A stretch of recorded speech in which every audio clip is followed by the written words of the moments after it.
Hay actividades que se parecen mucho por el ambiente en el que se desarrollan, por ejemplo en un gimnasio, y por las características físicas de sus participantes, gente fuerte, con cuerpos bien desarrollados. Ese es el caso, por ejemplo, del levantamiento de pesas o el fisicoculturismo.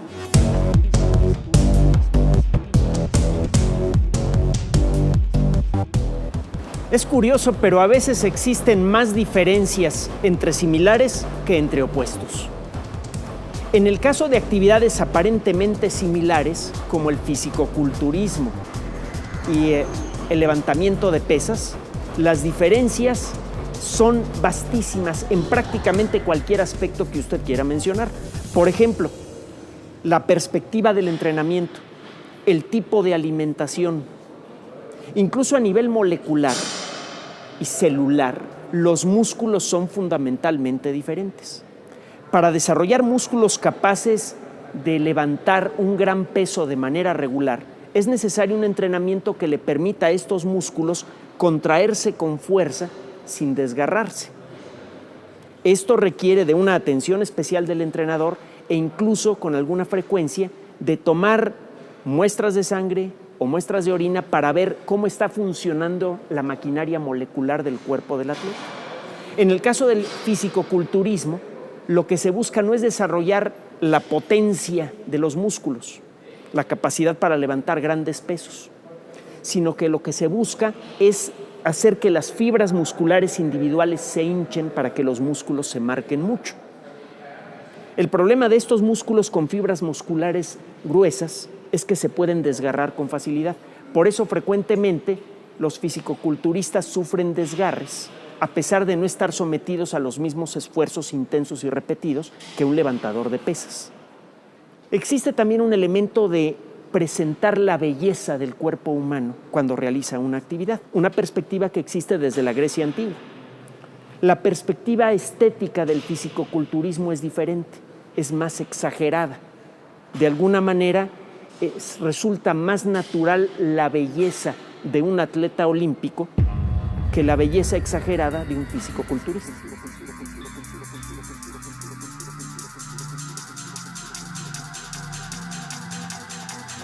Existen diferencias fundamentales en todos los aspectos de la práctica del fisicoculturismo y el levantamiento de pesas, desde la intención hasta las moléculas involucradas. El fisicoculturista busca desarrollar un cierto aspecto que se considera estético en su cuerpo. El levantador de pesas debe encontrar la manera de vencer de manera sistemática y progresiva una de las fuerzas fundamentales de la naturaleza, la fuerza de la gravedad. En el caso del fisicoculturismo, es necesario desarrollar ciertos esfuerzos que facilitan el aumento del diámetro de las fibras musculares. En el caso de la persona que levanta pesas de manera sistemática, es necesario desarrollar las fibras musculares apropiadas para producir mucha fuerza de manera consistente. Cuando se somete a una medición realizada con aparatos especiales a un fisicoculturista y a un levantador de pesas de características físicas comparables, la capacidad de desarrollar fuerza de ambos es muy diferente, aunque el aspecto sea muy similar. Esto tiene que ver con la estructura celular y molecular de los músculos en ambos casos. En el caso de los músculos del levantador de pesas, una pareja de proteínas que se llaman actina y miosina tienen un desarrollo especial. Estas moléculas, que tienen una forma vagamente similar a la de peines cuyas cerdas están encontradas, al deslizarse una sobre otra, generan el fenómeno de la contracción muscular.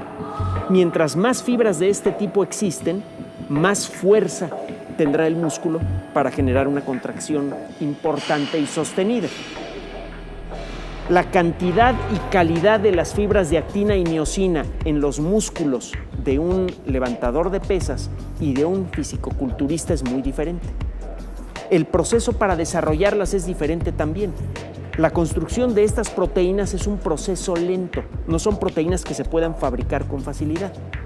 Es por eso que el entrenamiento que debe otorgarse a un cargador de pesas, a alguien que levanta un peso fuerte, importante, de manera sostenida, es muy diferente. Hay que darle tiempo al cuerpo para fabricar actina y miosina.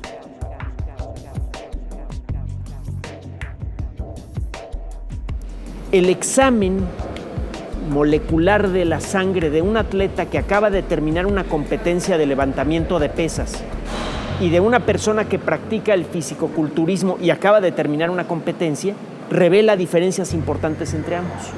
Es claro que el cuerpo del atleta sufrió un desgaste molecular bastante tangible, un desgaste molecular que requiere de la atención de un entrenador especializado para poder cubrirlo. Se necesita la alimentación correcta, se necesita incluso hasta el estado mental correcto para que el atleta pueda recuperar su nivel para prepararse para la siguiente competencia.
Todos los deportes le ofrecen algún tipo de emoción al público. A veces esa emoción es instantánea. Por ejemplo, cuando un boxeador logra el golpe que le da la medalla de oro. En otras ocasiones, todo el evento deportivo está lleno de emoción, que puede ser la intensa emoción de ver un despliegue de fuerza o la suave emoción de ver un evento lleno de belleza. Entre los deportes más estéticos se encuentra el nado sincronizado, un deporte que requiere de un gran sentido estético y también de un despliegue de fuerza continua. ¿Cómo es posible este balance entre belleza y fuerza?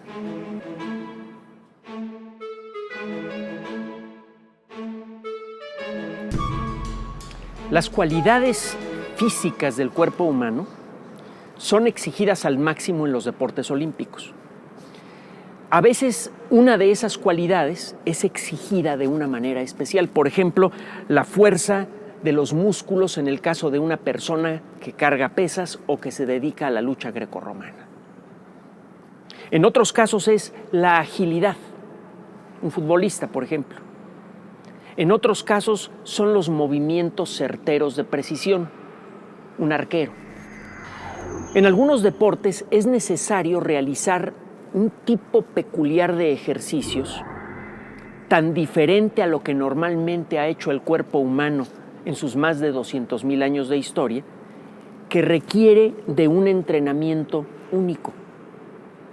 El nado sincronizado necesita del desarrollo de una precisión exquisita para la realización de movimientos en un medio que se opone a ellos.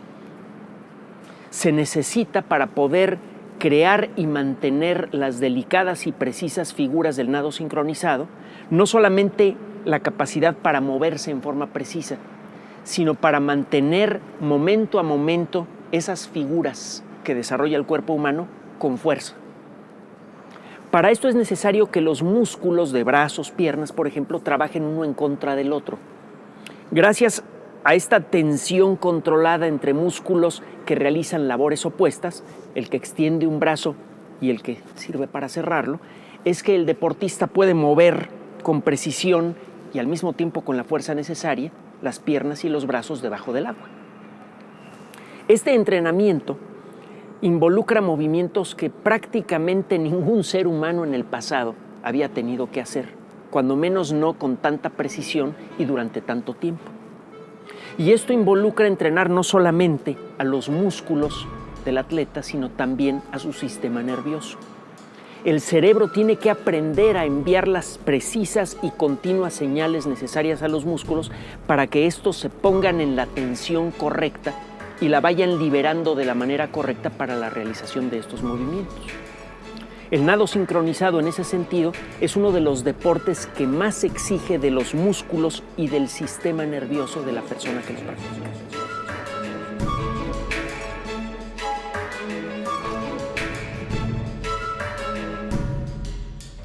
En más de una ocasión hemos dicho en esta serie que el deporte lleva al cuerpo humano a sus límites y luego busca la manera de superarlos.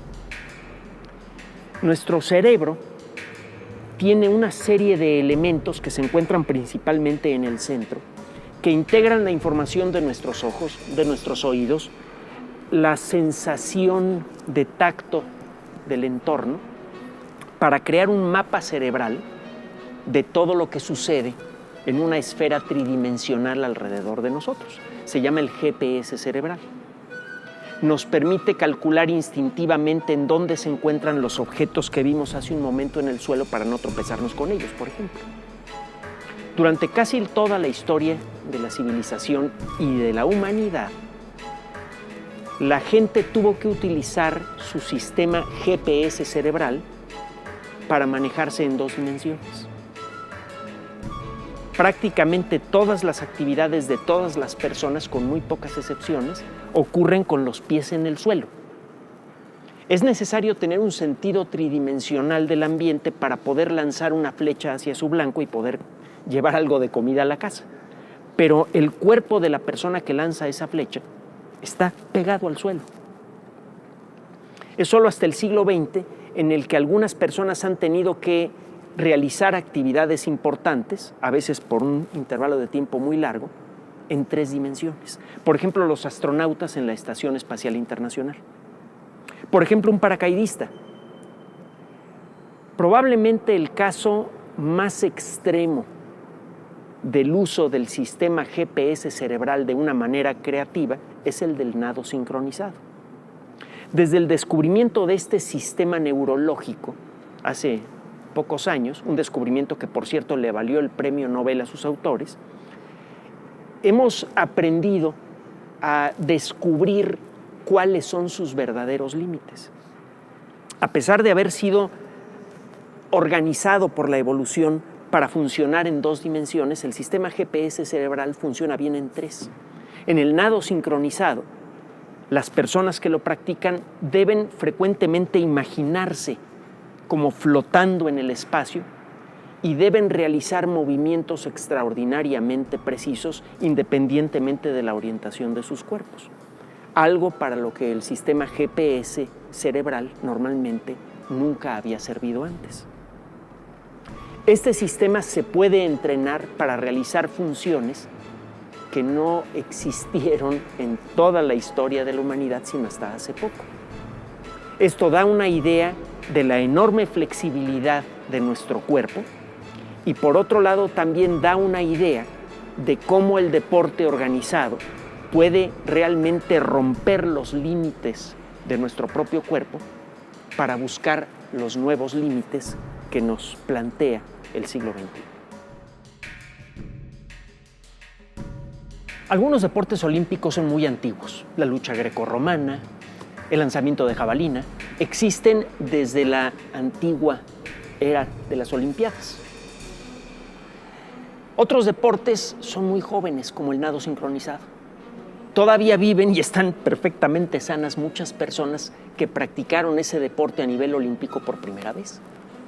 Esto significa que a lo largo de los más de 200,000 años de historia de nuestra especie, casi todas las generaciones humanas que han transcurrido desde entonces no tuvieron que practicar los precisos, bellísimos y extraños movimientos que realizan las nadadoras de nado sincronizado debajo del agua. Para poder aprender a mover el cuerpo de una manera novedosa, es necesario entender bien el funcionamiento del sistema nervioso. A final de cuentas, los músculos hacen lo que el cerebro les dice. ¿Cómo funciona el cerebro? En los últimos años ha sido posible reproducir parte de este funcionamiento en una disciplina que se llama inteligencia artificial. Hay un tipo peculiar de programas de cómputo que se llaman redes neuronales que simulan con ciertas limitaciones el funcionamiento que conocemos del cerebro. Las redes neuronales pueden aprender a responder a ciertos estímulos si se les somete a ellos con frecuencia. La repetición de ciertas operaciones en las redes neuronales entrena a esas redes neuronales a reaccionar con precisión. Las redes neuronales de nuestro cerebro se pueden entrenar, repitiendo, por ejemplo, movimientos para los cuales el cuerpo humano no está acostumbrado. Este esfuerzo de repetición es muy importante no solamente en las nadadoras de precisión, sino también en las personas que se dedican a otros deportes que involucran pensar en 3 dimensiones de una manera especialmente intensa. Por ejemplo, las personas que se dedican al vuelo acrobático de precisión como Patti Wagstaff. El extraño baile que realizan para representar los movimientos que tienen que realizar durante una competencia es la forma en la que ellos entrenan a sus redes neuronales para poder hacer movimientos que la evolución nunca diseñó.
Existe la idea de que si a los niños se les entrena de manera intensiva desde pequeños, pueden sufrir problemas en el desarrollo de sus cuerpos y de sus mentes. ¿Es cierto esto?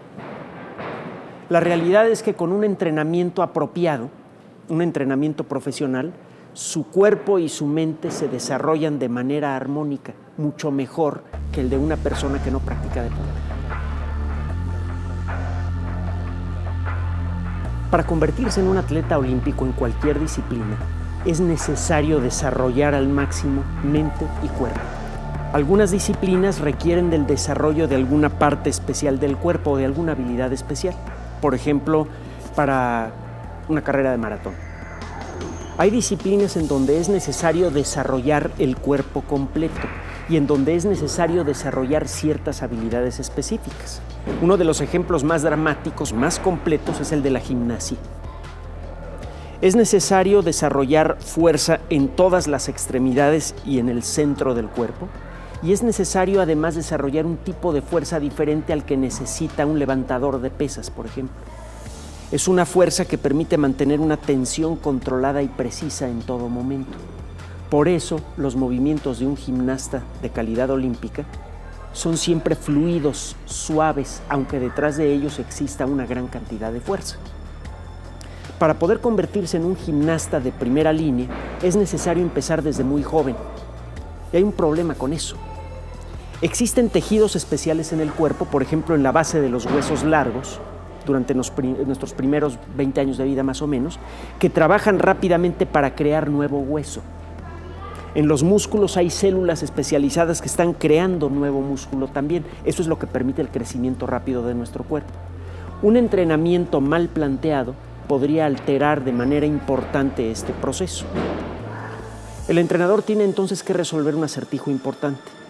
¿Cómo logra que sus estudiantes desarrollen sus máximas capacidades sin que esto repercuta de manera negativa en su desarrollo normal?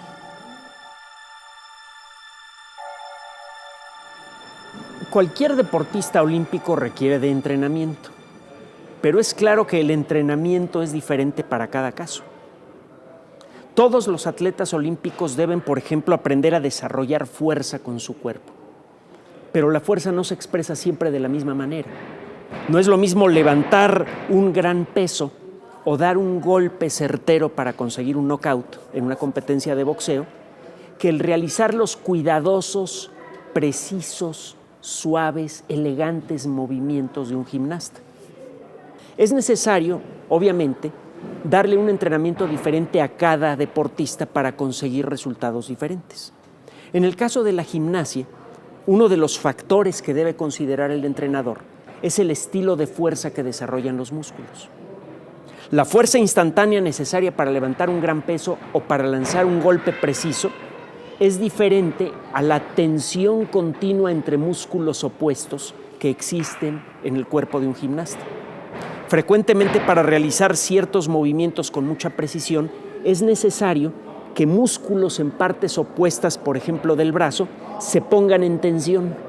De alguna manera, la fuerza que desarrolla un músculo se contrapone con la fuerza que desarrolla un músculo opuesto. De este juego de opuestos es que aparece la posibilidad de realizar movimientos muy precisos, pero llenos de fuerza, que le permiten, por ejemplo, a un competidor mantener una buena figura en los aros.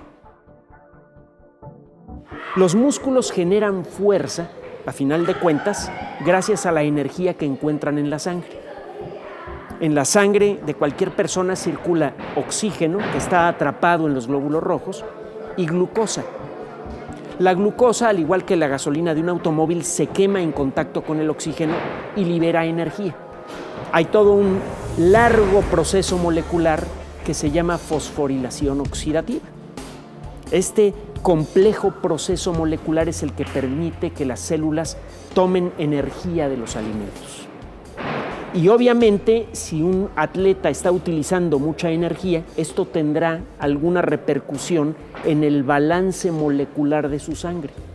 Es posible darse una idea de la forma en la que se están desarrollando los músculos, explorando las condiciones de la química sanguínea. En la sangre se puede encontrar la huella química del esfuerzo que está realizando el atleta y del efecto que tiene en sus músculos.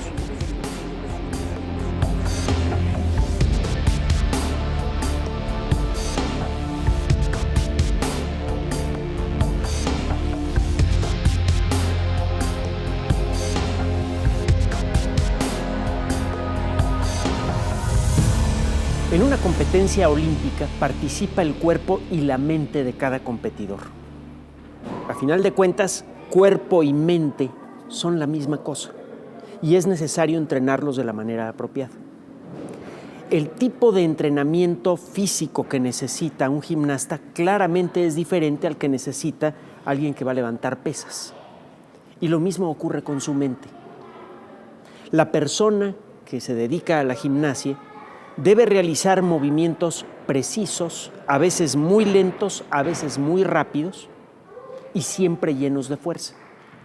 Si falla en el tiempo o en la fuerza que debe aplicar en uno de sus movimientos, puede ocurrir una caída incluso grave.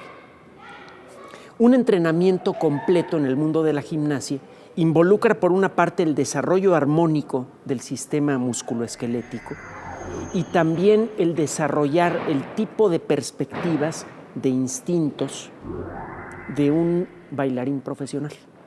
Es necesario conocer al cuerpo propio con tanta precisión que uno sabe exactamente qué posición tiene cada uno de los músculos y de los huesos del cuerpo, incluso sin verlos. Es necesario desarrollar la concentración apropiada para generar la tensión correcta en cada momento. Es necesario entonces diseñar técnicas de concentración diferentes a las que se le enseñan a una persona que se dedica al tiro con arco. De esta unión apropiada entre el entrenamiento físico y el entrenamiento mental es que sale un deportista olímpico completo.